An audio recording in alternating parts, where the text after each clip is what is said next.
welcome to the Beginner Photography Podcast. As always, I am Raymond Hatfield. And I'm Callum Pinkney. And I am an Indianapolis wedding photographer. And I am a Toronto-based wedding photographer. And we are here to talk about beginning a photography business or photography tips. And that is my son, Charlie. Don't mind him. All right, so we're going to get started. Callum, why don't, since this is our first episode, you talk a little bit about yourself, where you got started, and where you are now. Yeah, so as I said, I'm based in Toronto.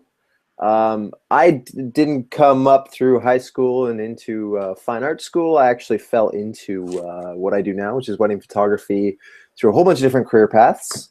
But I got started because my uncle back in England was a wedding and kind of commercial photographer. And he always pushed me at a young age to kind of use my creative elements and my direction to just explore the world. And after backpacking Europe with my now fiance, we realized, almost next year, I realized that, capturing people's emotions, telling their stories is really actually a lot of fun. And I wake up every day energized, as long as I get some coffee.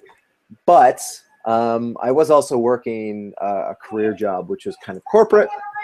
And so it's only been the last year and a bit where I've flipped, and I make 100% of my income now on being a wedding photographer. And that's where I am. That's today, current day status. Awesome. Yeah, you and I kind of have a similar story, and I think that it's going to relate to a lot of people because there's a lot of people who do want to get into photography, who they do want to do wedding photography or commercial photography or whatever it is, but they do it on the side because they do have a full-time job. And that's awesome, Totally. I think that photography is definitely one of those careers to where if you know what you're doing and you're good at it, but you also love the stability of a full-time job, you can definitely do it on the side and make a good amount of money and definitely satisfy that creative wishbone that you got inside of you, totally. Which is definitely why I got into it, which it sounds like is the reason why you got into it as well. Yeah, I did it on the side for two years. Yeah. Before jumping. That's actually really quick. That's a pretty quick jump from starting out, deciding that you're going to be a wedding photographer and actually doing it. Because 2 years, I mean, if you're booking weddings a year in advance, that's still a really good turnaround time. Yeah, it's challenging, I'm sure. My fiance doesn't like me staying up at night working, but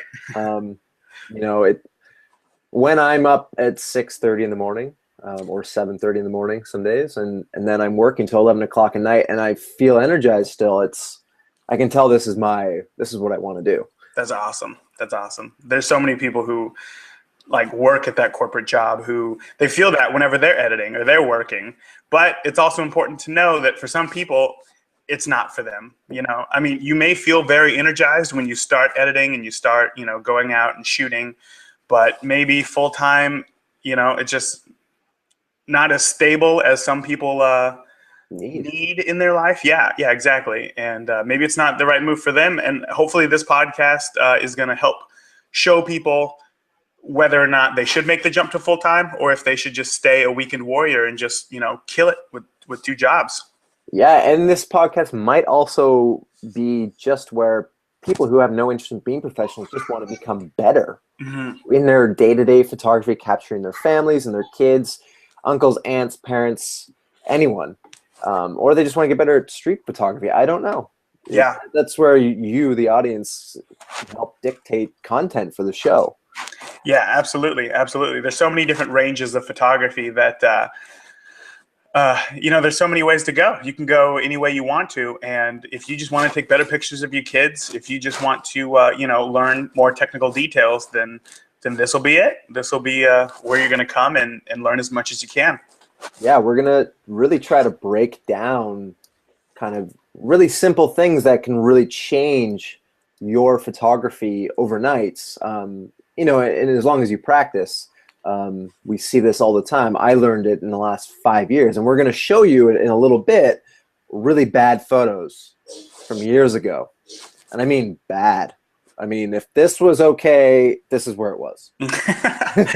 I'm really excited to see your photos. I'm really excited to see your photos because everything that you show me is just phenomenal and way better than whatever I put out. So seeing your photos is just going to be so awesome to me. I can't wait. It's bad. It's awesome. Do you want to talk a little bit more, Raymond, about how you kind of have walked into the industry? Yeah, it's been kind of a long road, but I've always kind of had this idea that in high school, I kind of got a free pass because all of my teachers said that if I made little videos instead of writing essays, then they would give me credit on that. They would grade that instead of obviously writing. I'm terrible at writing. If you read any of my blog posts, they're done by my wife. So don't think that is me. So I immediately took them up on that offer and I started making little videos. I fell in love with it. And then, of course, everybody loves movies. And I had this idea that if I wanted to keep making videos, this was back in 2005, that I had to go to film school. I had to learn my craft. I had to, move my way up through the ranks, start as a grip, camera AC, first assistant. And then maybe one day I'd be a cinematographer, which is who is in charge of all the lighting and camera direction for movies. Okay. Noodle. Sorry, that was my son. He loves this noodle. Go catch. So I went to film school. I grew up in California, went to film school in LA because that's what everybody does apparently. And I immediately found out that is not the career path that I wanted to follow. As much fun as it is being on set and all the fun people that there are, it's probably I would say the coolest place on earth is being on a film set. However, the job itself is not as creative as you hope that it would be. Because in high school, it was all you. You were the one making these decisions of, where people would stand, where you would be, what, camera angle you would use. All of this was completely up to you. But now when you're on a film set, you have to answer to a lot of people. And not only do you have to answer to a lot of people, you have to get it right. So whatever they tell you, maybe this is a better idea, now you have to go with that, and then you have to make it look perfect, even if you don't like it. And that kind of turned me off a lot. So right when I graduated, at the time I thought that it was a huge disaster, but now looking back, it was actually probably one of the best things that could have happened to me. The Actors Guild, or was it it was the Writers Guild at first, they all went on strike. So I don't know if you remember this, but back in 2007, all TV shows, late night TV shows, there were no writers on these things, like Leno and Conan and Letterman at the time. They were all doing these late night shows without any writers. So they would just come out and they would just kind of freeball it, and it just sucked. So because nothing was being written, nothing was being produced. And because nothing was being produced, nobody was working. So there were people who had been in the industry for 10 plus years who were working for just pennies of what they were making the year before because they just needed some sort of work to supplement their income. Right. Well, a few months later, the writers, figured out the strike ended, and everybody thought, "Woohoo! There's going to be plenty of work, right?" Well, right at the same time, the actors went on strike. So then we went through the whole thing all over again because now at the time Netflix was starting to take off, lots of digital downloads were starting to take off. So they wanted a piece of that money because I guess they weren't getting paid for royalties or whatever for any sort of digital download. And they thought, hey, that's kind of messed up. We want a piece of this action. So once again, nobody was working. And living in LA, my rent was $2,250 a month, and I was making $0. I was making zero. So I had to do something to supplement my income. Of course. And I had a little Nikon XT. It's 8 megapixels. Yeah. Base, beginner camera. I think that there was only 2 digital cameras before that with interchangeable lenses. So I picked this thing up, few $100, because I thought, you know what? It's still the basics of cinematography. It's aperture, it's ISO, and shutter speed. Then you can adjust obviously focal lengths, and you can kind of play around. So I thought this would be a great way to just keep my skills sharp. So that's what I did. And then I ended up, taking it to parties, taking it to events. There's always something going on in LA. I'd be photographing all the time. And then I was kind of seen as oh, he's the guy with the camera. people started, booking me on camera assistant gigs for like toy shoots and stuff like that. And that was all pretty boring as well. But I moved back to Northern California, where I grew up. And in Napa, where I grew up, there's a huge market for destination weddings because obviously vineyards, it's very beautiful. People just kind of go out there naturally. And I thought, this is what I want to do. I second shot actually it was just assisting. It wasn't second shooting. Although I did take some pictures and I shouldn't have done it in retrospect. I was not ready for it, but I did it anyway. I'm sorry. Airplane, good job on the TV. Sorry about that. He loves airplanes. He's almost 3, so you can imagine. Airplanes and trains. So anyway, so I followed this photographer, and he charged something like $8,000 a wedding is like where he started off at. And wow. I mean, his work was just absolutely amazing, this guy. But you could see immediately all the competition, all of it, because everybody was coming to the exact same place. And right then is like when the 5D Mark II came out. Oh yeah, I remember that. Yep. Everybody bought a 5D Mark II. And immediately wedding prices went like plummeted because now everybody had a full frame camera and they thought that they were a photographer. And they might have had like great skills and they might have had good technical knowledge, but they just weren't ready for weddings, but they thought that they were. So they would market themselves as a wedding photographer.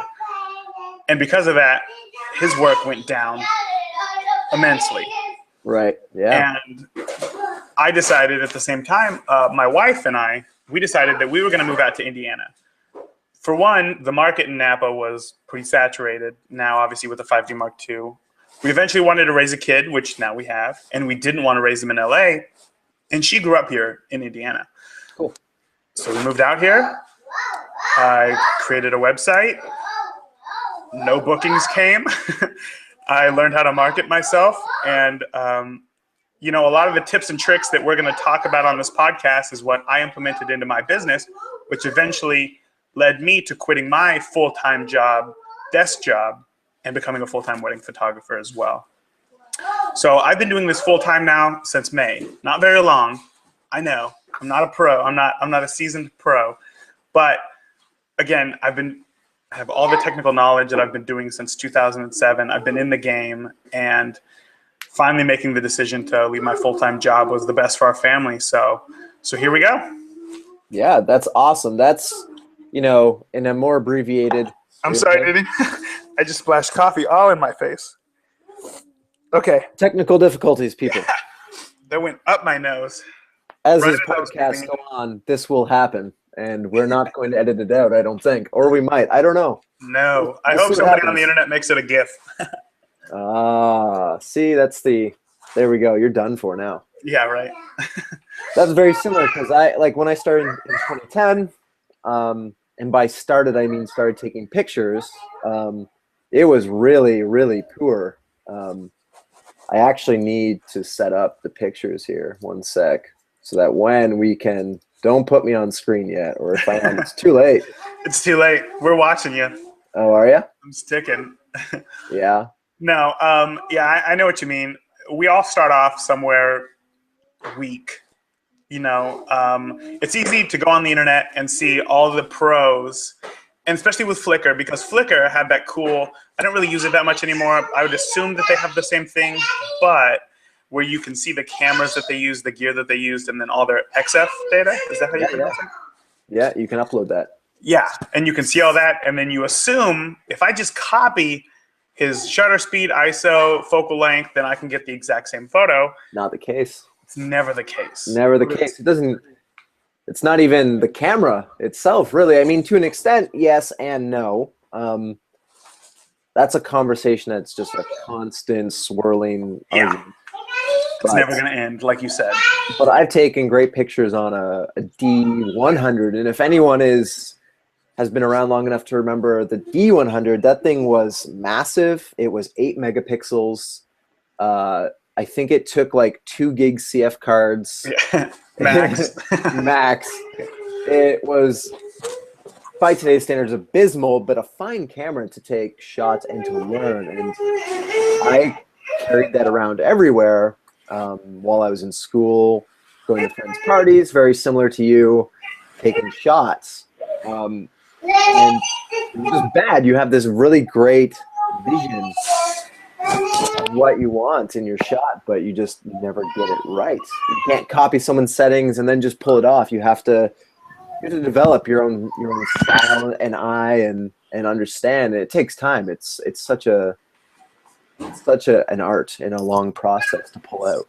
It's a very long process. Yeah, absolutely.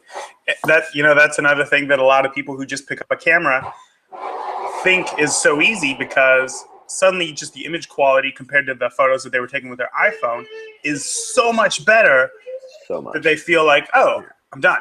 I figured it out. This is all that it requires is this camera. But it's until you really start using that new camera that you have that you can really start learning and really learn its limitations. I think that's a big thing. You figure out whatever your camera's limitations are, and then you play to those. Exactly. I go on Instagram today, and I see people who shoot only on their iPhone. And it's actually funny. I was in Switzerland for a wedding in June. We were coming back through Geneva, and Geneva's airport had this huge wall display for the new iPhone, or the iPhone 6, I think. It was still a banner up there. And it was this iPhone photo.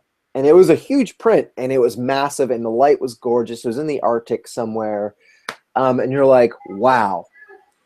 As I'm not a landscape photographer, and I think I would struggle to get something close to that quality. And this person, who's probably a very good landscape photographer, went out there with their iPhone and shot this photo. And I was just blown away. And I thought, that's where our technology is now, right? Like, we're getting that close to just kind of being lost in a fog of awesomeness in your pocket. Yeah, it's no longer the same argument that it was, at least when I first started, of Canon or Nikon or what is better. Now it's becoming an argument of, it's not even an argument. It's just like, what are you using? That's all that it is. I actually just downgraded, technically, in a lot of people's eyes, from my full frame Canon 5D Mark IIIs to a Fuji X-T1, which has a crop sensor. And some people would go, you went from full frame to a crop, like that doesn't make any sense. But at the end of the day, it all depends on how you got your shot and what it means. Yeah. What the emotion is. I'm using 4-year-old bodies, like D800s. Like, there's new ones out there, and then there's also way better ones out there. But this, I get my shot. I know exactly what it does. I don't need to worry about it. And I think we're going to talk about that a bit later, about how you shouldn't worry too much about your technical. But we'll talk about that kind of after we share some really, really bad photos. Yeah. Well, are you ready to share your bad photo now? Let me see where my photos are here. Yeah, I think so. I can't wait to see this. All right. Should I go first? Am I the very first? Yes, you are. Let me. We're new to Google Hangouts, people, so you will have to be patient. So here is my so here's one. This was a long time ago now. Actually, I had to pull this off my Facebook because I couldn't find this photo in my hard drives. It's that old. So this is PEI. This is an okay photo, and I think this one's fine to share to start. You can still see me? Oh, yeah. Well, it's cutting back and forth, and I don't know why. I think it's Charlie. So I'm just going to click on you and then hope that stays. Okay, yeah, it's working. Cool. So this is the first one this first time I'm going to share. This is a fine photo, I guess, when I was starting. But this is my best friend, Tyler. Super dark, depending on how bright your screen is right now. He's super underexposed. You can see a bridge, but I'm not really sure what's going on here. I'm assuming it's like aperture priority or something? Yeah, I was totally in aperture priority at this point. Probably on auto ISO. Mm-hmm. Editing, I had no clue what I was doing. I probably didn't. This doesn't even look like I used presets at this point, because this was like 2011. Mm-hmm. Regardless, yeah, it's okay. Yeah, looking at this photo, I think I can see what you were trying to do with the lines of the bridge, like leading lines right to his face. There is that massive spot of just emptiness on the full left side of the screen. Just bad. generally, but that's okay. This was how I got to my style today. Yeah, yeah, exactly. And then, okay, so next photo, right? So Hmm. this was the first kind of couple shoot I did in 20, I think 11 Hmm. as well. I really don't like this photo. I'm sharing it with the internet only because I think it's important for people who might get discouraged when they see their photos, or even if they think their photo's great, to know that they can still do better. Right, right, right. I think I came home from this and I was like, yeah, these are awesome. Yeah, right. People I'll are wait. gonna people will now roll in. No, they won't. The couple here loved the photo at the time Hmm. with the expectation of what I knew about photography, obviously. And I'm a big proponent of being honest with your couples about things you can and cannot do, or, you know, being very honest about your experience. Yeah. But anyways, this was a black and white photo. His nose is squished. Her Hmm. nose is squished. There's this awkward space between their lips. Yeah. His hands are in his pocket. Just looks like she came up and he's like, all right, whatever, we'll kiss. Yeah, no really good emotion out of it. She's a little happy, but also just I don't know what's up with the background. It must have been some twigs that were all over the place. They were out of focus, but I mean, like my eye goes right to them, which again, technically is exactly what you want.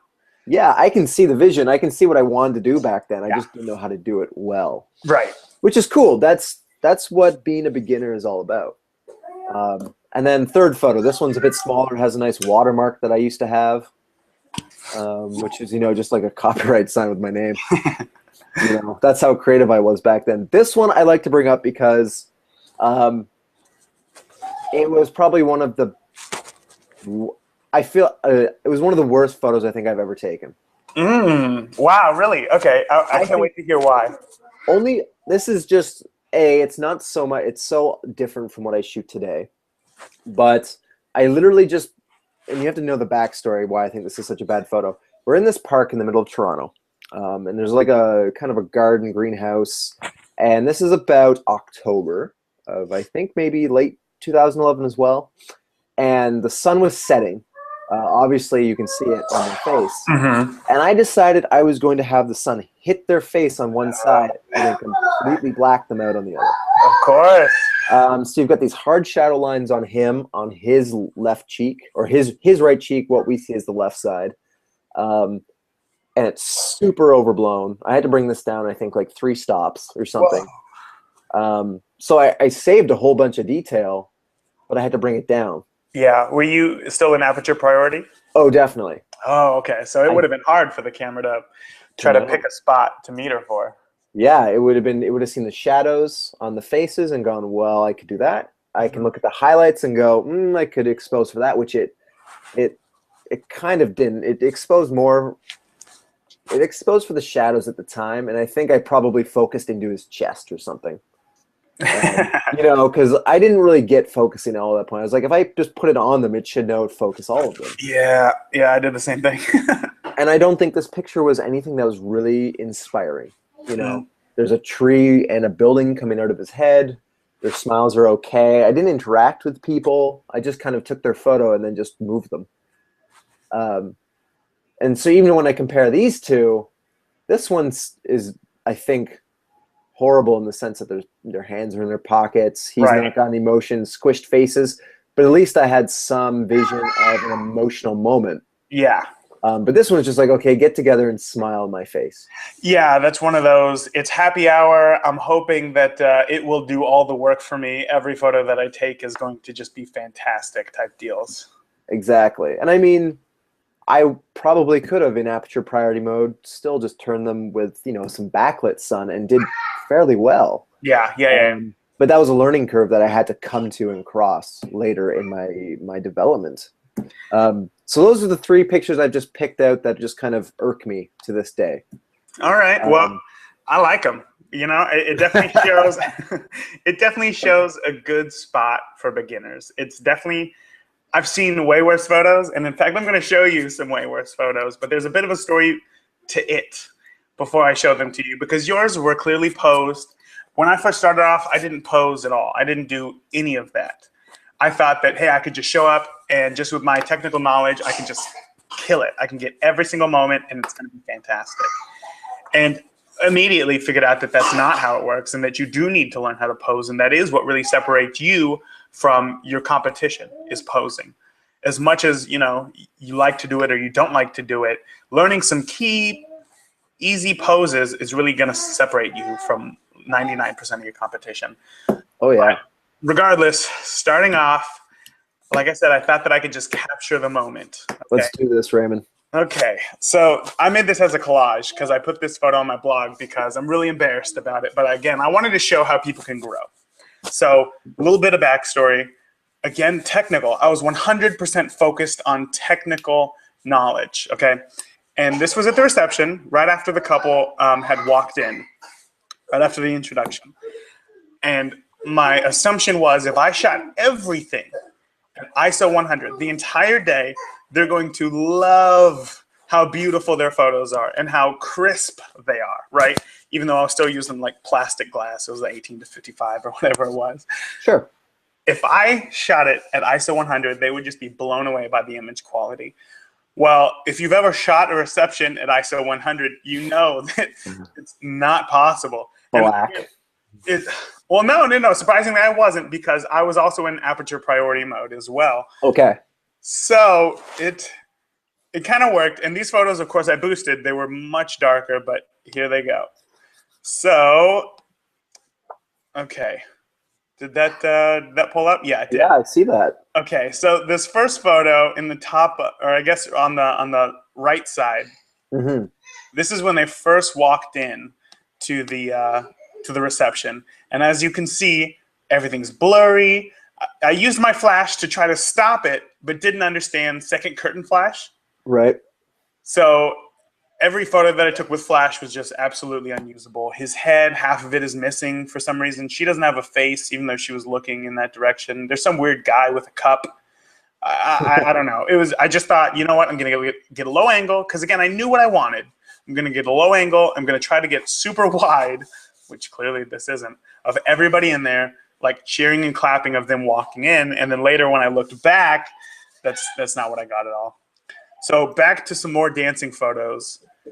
It's just very amateur, you know, mainly because of the first curtain flash. Second curtain flash really is a necessity, I think, for receptions if you're getting dancing photos, just to really get the emotion.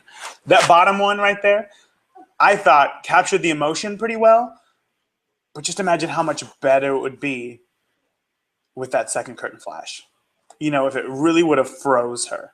Still, it's half of a head. You know, I get the motion blur that I wanted, but it's just not there. This is a very popular technique now in wedding photography, especially in the reception once people kick back and start dancing. And it looks like you're, I'm not going to be very critical of you. Like, I think the thing is you can see what you were going for. There's so much emotion there. She's just amped. Right. You know, and it was just the momentary lack of understanding of curtain flash sync. Yeah, and my flash was going off at full power the entire day, because I think that it only lasted for about an hour. And like an idiot, I didn't have, there we go, a lot of like backup batteries or anything like that. So of course, it was just a mess. You know, looking back, I feel terrible. I do. I really feel terrible, because it's like, and I was upfront with them. I was, and they ended up, they liked the photos. They were happy with what they got, but it could have been disastrous. And it's just one of those, looking back, now that I know, there's just so many things that I would have changed. But I guess that happens after even weddings today. I get home and I look at the photos and think, oh, this is such a great photo. Why didn't I just do X? Right. Why didn't I do that? And I'm sure that you do the same thing. I still, even more so now, I will come home from a wedding, you know, and I'll do my editing, or even I'll come home from being at the park with my dog. And I'm surprised she didn't jump up and start yelping because I said the words. But I will come home and I'll see a shot where I thought, oh, if I just went 5 feet left, you know, and got rid of all of this stuff or whatever it is, you know, or maybe I just changed my angle of my viewpoint, this photo would be 200% better. Yep. You know, and I thought, oh, I had the great vision and anticipation to be there, you know, and I can see where I want it to be. But even now, I'm pushing myself to be better than what I was yesterday. And I mean, even when I was a beginner, I would take a really horrible photo like we saw, and I think it was good, and then I go, yeah, but it's not as good as like this person I see. And I think it's important to do that, but also to not be too worried about. Like, I think you should probably look at inspirational photos, Oh, but yeah. not also be discouraged by people who have got 2-3 more years experience of shooting thousands of photos over you. So what you're saying is that even now, as a professional full-time photographer, you still go out and you see photos that you took yeah, and you wish that they were better. absolutely. I think I can do everything better, and I don't think it's. I mean, I don't think it's a bad thing. No, that's a great thing. That's what I was pointing out, is that even for people who are listening to this podcast who think, oh, once I become a professional, I got it.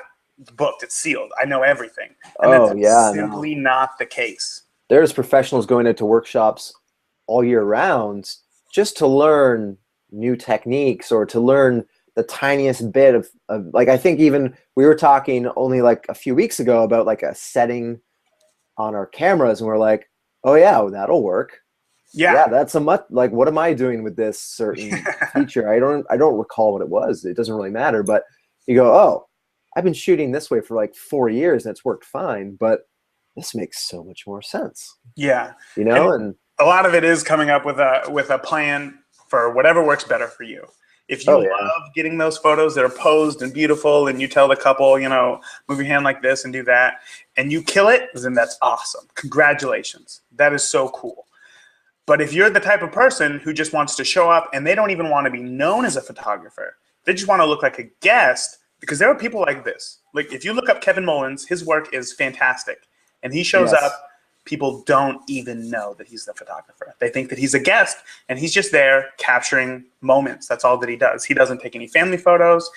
Unless that they're requested or whatever, but he doesn't do any post photos.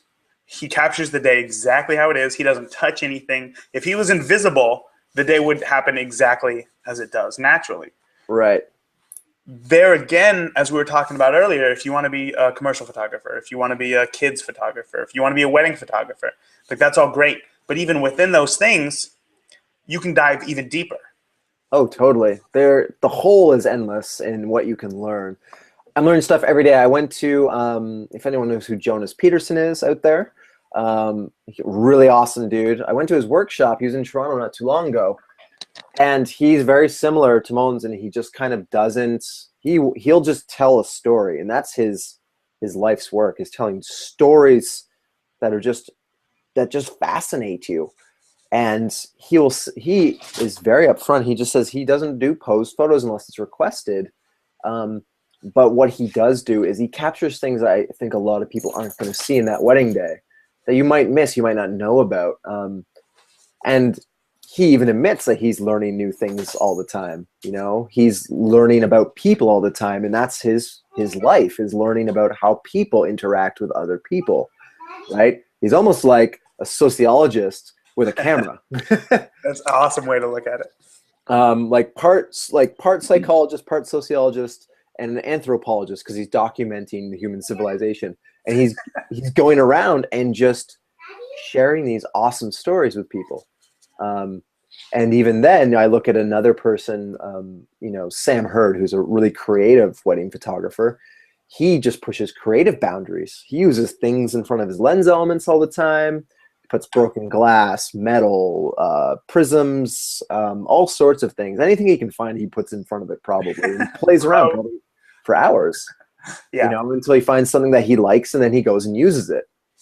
And, it's never going to stop. Even as cameras get better, it's never going to stop. You're going to be learning all the time. And that'd be one thing I would say to someone even just beginning, and their only interest is documenting their family throughout the next, few decades, is that, just be happy you're documenting, and you're going to get better by practicing, and reading about how you can get better, and dedicate the time that you can or you want to it. That's absolutely true. Absolutely. I think, that's a big thing for people to realize, is that practice really does make you better. What's up, dude? That's right. Mom's at work. Good job. Yeah, it's really important that practice will make you a better photographer. It'll never make you the best photographer. Never go into it expecting that you're going to be the best, because kind of like we were saying earlier, that there's so many different niches that you can dive into in photography.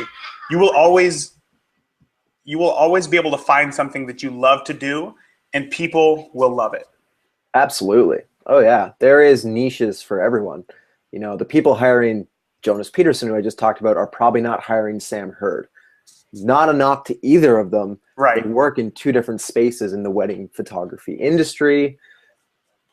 And it's amazing because you get to see both sides of that world. Yeah, yeah. And when a lot of people say, and I know that I started off this whole my story, my backstory about how much competition there was in like Napa and LA, I really didn't understand that. I just saw the number of photographers and thought, oh yeah, no, there's no way that I can make it here. But if I knew what I know now, maybe I would have stayed in those areas and tried to create a new area of expertise for myself. Oh, totally. Yeah. What we should do now is talk about, we wanted to give kind of a tip to new photographers, experienced photographers even, anyone who feels like they want to step up their game. Like, this is the one thing I think throughout probably my development. Ooh, Raymond, calm down. Sorry, I got a little bit excited right there. I dropped my Hot Wheels car. It happens. Say hello to Raymond's Kitchen, everybody. Hello. Yeah, we kind of discussed this beforehand. We said, you know, what's one thing we think is really important as you develop as a photographer in any genre, and you know, that doesn't take a lot of research into, right? And I think this one really helped me in my development in the last over 5 years. Raymond, I think you can attest that it's the same, and it's that you really should go for the moment. Don't worry too much about your technical settings all the time. It is important to learn those things, and they will help you get better photos in the end. But when you see something like your child doing something hilarious, you'll miss it if you're sitting there wondering which shutter speed you should use. Just go for it. Yeah. Another moment's going to come along, and you'll capture it then. You know, if you don't get it that time, if you do get it, great, you've got it. And that's what I think that's I can't even words. Yeah, no, I know exactly what you're saying. And it goes back to our first photos that we were just showing. It shows that we have an idea in our head of what we want, and still we couldn't get it, right? We knew exactly what we wanted, and we had the technical knowledge. We knew that, okay, you know, I got to use a flash because it's a dark reception, or it's golden hour, so I want to get some of that like on them. We just didn't use it right. And because of that, maybe we missed out on the moment because we were focusing on those technical details. Maybe in the beginning that couple was facing, their back was facing the sun, and it was gorgeous. And we just missed it because you thought, oh, you know what? I'm going to turn them this way, because you were worried about those technical details.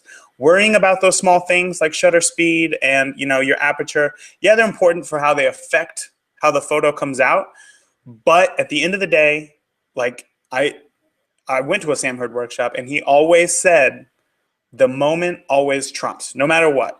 So especially when you're going back and culling through all your photos, if you see a bad photo of like, you know, just terrible light maybe behind somebody, or it's fluorescent and it's just not flattering at all, and it just doesn't look, but maybe the expression on her face is when she first saw her sister in her gown. Sure. Dress. Gown? Where did I come up with that? In her wedding dress, you know? And then her face is just absolutely beautiful. Maybe she's like tearing up a little bit. Use it. Absolutely use that. Don't think, oh, the fluorescent looks horrible. Even in black and white, it's kind of splotchy. Like, I'm not going to use this. Do whatever you can to save it, but don't not deliver it because of the lighting, maybe. Yeah. Always look for the moment. Whatever makes you like maybe smile or feel anything, that's what you're going to deliver. That's a great photo. Making you feel is amazing photo. We don't look back at, you know, photography, you know, we can look at very political ones or very artistic ones. And when you look at an image, you don't go, oh yeah, 1/200th of a second shutter speed there. I can see that. Right. Oh wow, look at the stars in this photograph. Or oh wow, look at the interaction between this puppy and this child. Yeah, right. Absolutely. You're absolutely right. You don't. It doesn't even have to be relevant to weddings. It's so, and it is, but it it can also be just your living room, your two children playing together. It doesn't matter if you can't see out the window because it's so blown out. And what I mean is, it's completely white and you can't see what's going on back there. If you can tell what your children are doing, playing with each other, you have a genuine moment there that you're never going to recapture. It's past, and that's everything. That's why I hope you're there. You're with a camera shooting, Yeah, it's to or capture what you want to document. But at the same time, learning about settings is important too. But the moment still trumps, as Hurd says. Absolutely, absolutely. Has So he registered that? Do we have to give him credit now? we are right now. Hey, guess what? Sam Hurd said that. Thank you very much. We're gonna, use it. It's a piece of Do we advice. have to pay royalties because we don't have any royalties? If we do, we're just gonna edit that out, and then this whole segment's gonna just be blank. But I think we're gonna be okay because we give him credit. So cool. Okay. He's a pretty cool dude. I know him, or at least I've met him. He seems like a pretty cool dude. I think that we're gonna be okay. But seriously, it's a fantastic piece of advice. It is, because the technical knowledge, it is important, and you're gonna get there. You are, I promise. If you really put in work and you are really passionate about this, you're going to get there. You're going to figure out, oh, maybe I should be at f4, even though I have like a 1.4 lens. Maybe I should be using an f4 for this shot. A lot of family photos are like that. People think that the shallower depth of field, the better the photos, but sometimes that's just not the right decision. But you're going to gain that technical knowledge. Absolutely. And growing is what we're all here to do. We want to take better photos. We want to take better photos of our kids. We want to take better photos at weddings. Maybe we want to be a professional photographer. And there's one way to do that, and that's to get better. And one way, part two, is to forget about all the technical details. If you know your camera back and forth, then you can kind of be forgiven when it comes to stuff like that, because the moment is really what is important. If you could go back, Callum, and change any of those photos, what would you have changed? I would have changed the interaction between the people and the subject. Like, so, we saw the one with the really harsh sunlight on their face. Mm-hmm. I don't think I would have just had them staring at me. Right. With this kind of, we're smiling at you because we have to. I really would have tried to enforce some moment. Not enforce, that's a really bad word. But what I mean is I would have tried to, cultivate a moment between them by saying, I just want you guys to hug and embrace each other. You guys are in, love, get together, face each other, just talk, and I'm going to be back here. And you guys do whatever you do. You dance, you tickle, fight, whatever you do, go ahead and just go for it. And I'm going to capture that.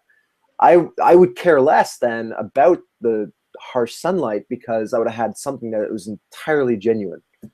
Because the moment always trumps. Exactly. Same thing with the other ones. I mean, the hands in the pockets I wouldn't even care about if I had maybe set them up to be more genuine. He was kind of there, and maybe I just caught the wrong moment. Mm-hmm. Maybe I wasn't a good enough photographer to see a better moment emerging versus that photo you saw of that black and white.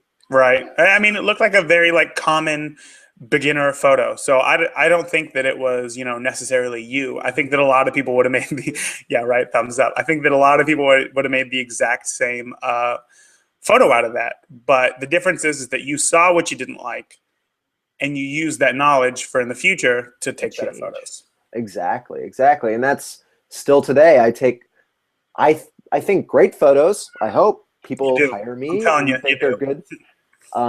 But even I come home and I go, okay, that's great, but here's like a touch, something I could change, like maybe 3 degrees this way just to avoid this building or this tree or whatever it is. You know what that's called? That's called your brain just being an asshole. That's all that is. It's always trying. Yeah. Brains are assholes. That's it. That's it. It always tries to figure out something better. It doesn't want you to take any leaps of faith. It doesn't want you to, do anything crazy. And seeing these photos, that's all that your brain is trying to do. But Yeah. Callum, I think that we had a fantastic podcast today. I think that this is a great The inaugural podcast. Yeah, absolutely. I didn't have as many ums. At least I don't think so. I'm gonna have to go back and listen to it and see Do you if I want to did. go in now? Do you want to a couple times? Okay, there we go. I think we're covered. Yeah. We Well, want to thank everyone. yes, absolutely, for being here. I think we got a lot of new stuff on the way. Yeah, we have quite a lot of good ideas for podcasts coming up, but obviously we want to hear from you people, so you can comment and let us know what you want to hear about. If you want to talk about technical settings, you want to talk about how you capture moments, we want to hear about it. We want you this week at least to go out and shoot something that you love, that your children, your dog, leaves, lakes, stars, random people. Do it. Just go out and have fun, because that's going to help you the most. Just going for moments and enjoying what you do. Just getting behind that camera. Yeah, just keep plugging away at it. That's it. That's awesome. Well, I think in the future we're going to have some guests on here. It's going to be hopefully some technical knowledge to try to make you a better photographer. Absolutely. Any aspect that you're looking to improve. It's going to be a lot of great knowledge, and I'm looking forward to the future, and I'm sure that you are too, Callum. I am excited. Awesome. Well, if you guys want to shoot us an email, it's beginnerphotographypodcast@gmail.com. We can answer any questions that you might have, or if you have ideas for shows that you want, or maybe you want to be a guest on the show, we'd love to hear from you. I think we're also going to start up some Instagram hashtags as well, so that we can create more of a community and can I see more of your incentivize work. one right now? Can I? Please, yeah, let's do it. Can we do hashtag your next shot? Hashtag your next shot. Let's see if that's taken, but I like it. We're going to start off with that. We're going to do hashtag your next shot. Viewers, we'll start there. Yeah, we'll start there, and then we'll see how it goes. And I think that's it. I think this week we're wrapped. Cool. Awesome. Everyone, have a great week. Later.